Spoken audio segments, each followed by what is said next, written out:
Hello बच्चों, आज हिंदी सुलेख में हम लोग स्वर वर्णमाला का अक्षर अ लिखने का प्रयास करेंगे।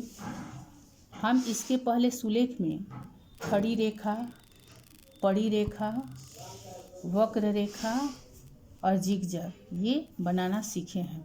आज हम कर्व रेखा और खड़ी रेखा, पड़ी रेखा की हेल्प से बनाएंगे। ऊपर में जो दिया गया है इसमें हम 2 कर्व रेखा बनाएंगे, 2 वक्र रेखा बनाएंगे। और लिखने के लिए ऊपर की लाइन में केवल 2 कर्व।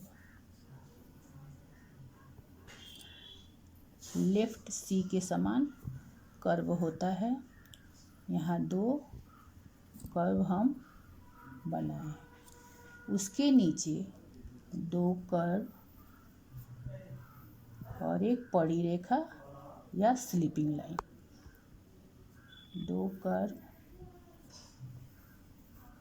और एक पड़ी रेखा, 2 कर्व और एक पड़ी रेखा। यहाँ डॉट दिया गया है, उस पर हम अपना पेंसिल को मूव कर रहे हैं। उसके नीचे 2 कर्व, एक पड़ी रेखा और एक खड़ी रेखा। 2 कर्व, एक पड़ी रेखा और दूसरा खड़ी रेखा।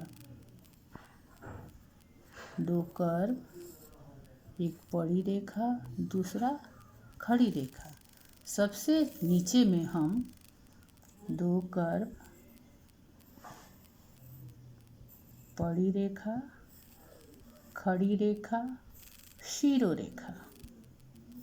कर्व, 2 पड़ी रेखा, खड़ी रेखा, शीरो रेखा। जिसके सिर पे ऐसा रेखा खींचते हैं, ये स्लीपिंग लाइन ही है, लेकिन ये सिर पर जब पड़ता है ये पड़ी रेखा ही है, तो इसको शीरो रेखा कहते हैं। 2 कर्व, पड़ी रेखा, खड़ी रेखा, शीरो रेखा। जब हम कर्व, पड़ी रेखा, खड़ी रेखा और शीरो रेखा जब दिए हैं, तब यह जाकर संपूर्ण अ बन पाया है। इस तरह आज के क्लास में हम कर्व, पड़ी रेखा, खड़ी रेखा, शीरो रेखा की मदद से आज के सुलेख में अ लिखने का प्रयास किए हैं। फिर इसके आगे अगले क्लास में।